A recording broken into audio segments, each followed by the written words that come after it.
I can't do a whole lot. Yes. Reward the return with my the automatic return, that is, with my phone right now because it's snowing. I don't want it to get ruined, but I did want to do just a little video of some healing, so I've started to put the heel on cue, and now I have an off-leash heel, and I was able to get that without issues here, and in fact it was default here, just the same as everywhere else we've been practicing. So I'll call her in for heel. So I'm actually just going to walk this way.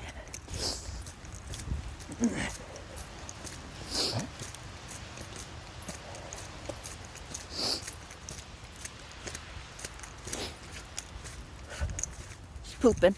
Good girl. She should come fucking booting around that corner when she's done pooping. That's what I would expect. Yes! Good dog. Good dog.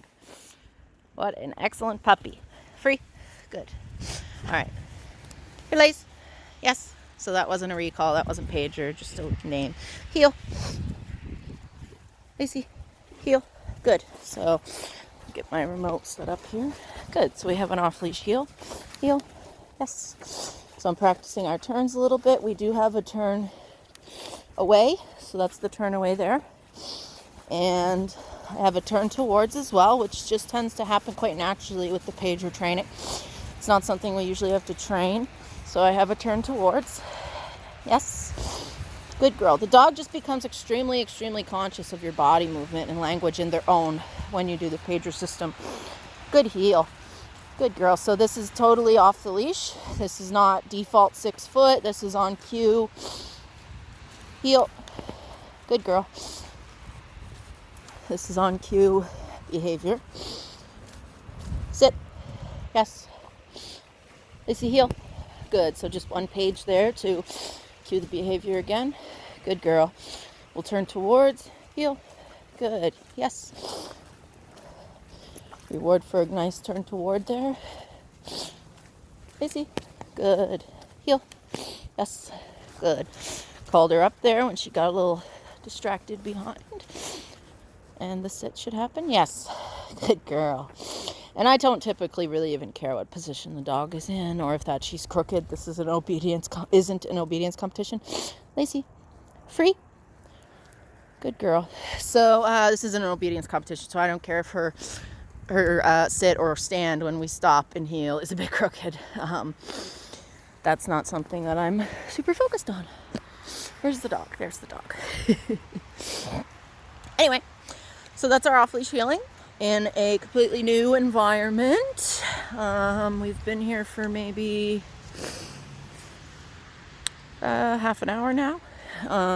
But she was doing the default on the 6 foot leash from as soon as we got out of the car. And that's what I want, and that's why I condition it so much, so heavily in the beginning, is because I want that pager to be able to generalize anywhere. So right there, she's taking a look at something, so I'm just going to walk this way.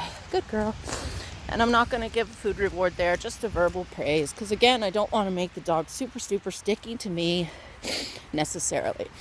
She's healing along on default. I think she deserves a treat. Good girl. So I'll give her some good girls for doing that, but right now, that's not what I'm looking for, so, and I haven't asked for it. However, we have gotten her going up on this chair, which is interesting because her parents have said she's a little weird about going on things. So, Lacie, please. I do have to come up to the front to help her. Good girl. Yes. So I lure her up and then Lacie free. Good job. Good. Lacie, place. Yes. Good. Good girl. Sit. Actually, you probably can't sit there. That's not fair. Oh, well, you can. There you go. Good place. Yes. Good. Lacie, free. Good. So, you could see that even in a new environment, she has a very clear understanding of free, of the release cue, and it's non-energetic. I did not move my body or anything. Minute movements perhaps, which she would have picked up, but nothing intentional or that another human would notice, that's for sure. Here she goes. Let's see, she comes back. That's nice. She's growling at something. She heard something in the woods. What do you hear? Yes. So I'll just reward for looking over there and not barking. What do you hear? Yes. So just kind of that's something I'll typically say. What do you see or what do you hear when the dog is a little weirded out? And I don't really know what it is. But I do know it was a noise. So there is that. And I'm not always trying to ditch the dog. Like right now, you know, she's quite aware of where I am. And she's going to sniff a poop. But it's really, you're looking for the best opportunities. When is this dog paying least attention and I can sneak away? If you get a couple of times, once you've built that conditioning to follow on the 6-foot leash, where like I did, where she didn't see me, I was kind of hiding off to the side, and I waited for her to come around the corner, and her face, I'm gonna go back and freeze frame that, because her face was like she did not know. Yes. And I'm just gonna reward her there because she came to me by default when she heard that slush fall off the tree, and it made her a little nervous. I'm pretty sure that's what triggered that return to me. Her ears kind of flicked back there, and so anyway, our time's almost up here at the yard, so we're gonna wrap up, and that's a shake, and we'll call this a excellent success, won't we? What a good dog you are. Are you a good dog? Yeah, you are. Yeah. Lacie. Good girl.